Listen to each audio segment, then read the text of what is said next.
রাত প্রায় ৩টা। হাসপাতালের পুরনো করিডোর ধরে একজন নার্স হাঁটছিল। হঠাৎ সে দেখতে পেল ৩১২ নম্বর কেবিনের দরজা ধীরে ধীরে খুলছে। অদ্ভুত ব্যাপার হলো এটা।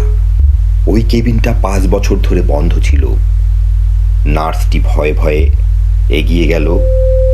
ভেতরে ঢুকতেই দেখে বিছানার উপর একটি ছোট্ট টেপ রেকর্ডার। টেপ রেকর্ডারটা নিজে নিজেই চালু হয়ে গেল। একটা মেয়ের কণ্ঠ ভেসে এলো, যদি কেউ এটা শুনে থাকেন তাহলে জেনে রাখুন, আমি এখনো এই হাসপাতালেই আছি। নার্সটা কাঁপতে কাঁপতে পেছনে তাকালো, কারণ কেবিনের দরজাটি তখন বাইরে থেকে ধীরে ধীরে বন্ধ হয়ে যাচ্ছিল। কিছু দরজা আছে যেগুলো কখনো খোলা উচিত না, কারণ ওপাশে অপেক্ষা করে এমন কিছু যা মানুষকে সারা জীবনের জন্য বদলে দিতে পারে।